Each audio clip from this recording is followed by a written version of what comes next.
Hello guys, good morning. Jayram family ব্লগেতে সবাইকে স্বাগত। তো তোমরা কেমন আছো? আশা করি ভালো আছো। তো আমি এখন ভালো আছি। তো এখান থেকে আমি ব্লগটা স্টার্ট করছি। তো আমাদের দেখো গাছে অনেক সুন্দর ফুল ফুটেছে, দেখো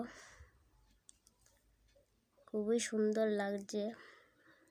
তো এখন অনেক ফুল ফুটে। তো এখানে দেখো মা মাছ কাটছে, উস্তে আলু ভাজি করবে, বেগুন ভাজি করবে, সবগুলো কেটে নিয়েছে।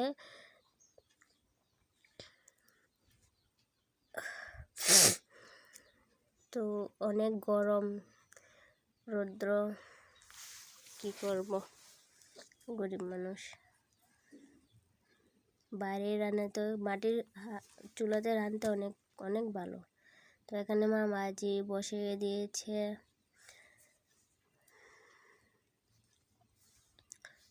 তো দেখো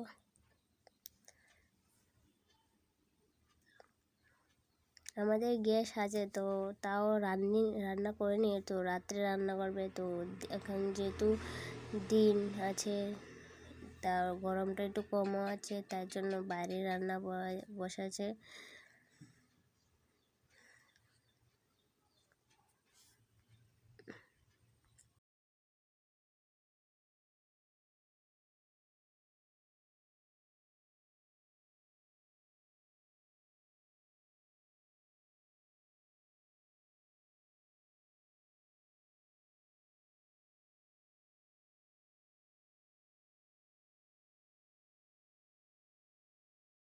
তো মা এখানে রান্না করছে, দেখো আমাদের মুরুগ।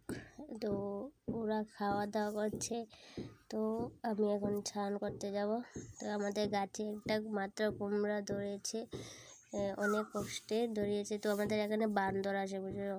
তো বান্দরের জন্য কিছু করতে পারে না, তো কিছু অল্প অল্প গাছ লাগিয়েছে। তো অনেক হাওয়া দিচ্ছে, তাই জন্য কারেন্টও নেই। তো তার জন্য আমরা একটু স্নান টান করে এসে দেখি মা মাছ রান্না হয়ে গিয়েছে, ভাজি। তো এখন মাছের তরকারি বসিয়ে দিয়েছে। তো দেখো কতটুক রোদ আসে। আমি পুজো টুজো দিয়ে চলে এসেছি। তো বিকালে আমরা একটু ঘুরতে গিয়েছি আমার ভাইয়ের বাড়িতে। তো দেখো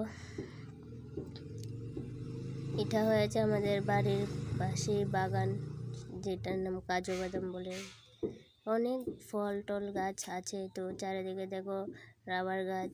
তো এখানে দেখো কাজ করছে, সেই কারণে এখানে যে কাজ করছে তার কারণেই আমাদের এখানে কারেন্ট নেই। তো আমাদের এখানে অনেক বড় বড় পাইপ লাগাচ্ছে, তারগুলো নিচে হয়ে গেছে, তার জন্য এটাকে উপরে উঠে দেবে। তো আমার বাইরের বাড়িতে এসে দেখি রেল রাস্তাতে গিয়েছি। তো যদি এখনই রেল আসে তাহলে একদম ফিনিশ হয়ে যাব। তো এখানেও কাজ করছে, তো কারেন্টের সাহায্যে রেল চলবে। তো দেখো এই জায়গাটা অনেক উঁচু। তো এখান থেকে রাস্তাটা কত গভীর দেখা যাচ্ছে। এখান থেকে যদি কেউ লাফ দেয় তাহলে একদম। তো ভিডিওটি আমি এখানে শেষ করছি। যদি ভিডিওটি ভালো লেগে থাকে তাহলে আমার চ্যানেলটিকে সাবস্ক্রাইব করে লাইক কমেন্ট শেয়ার করো।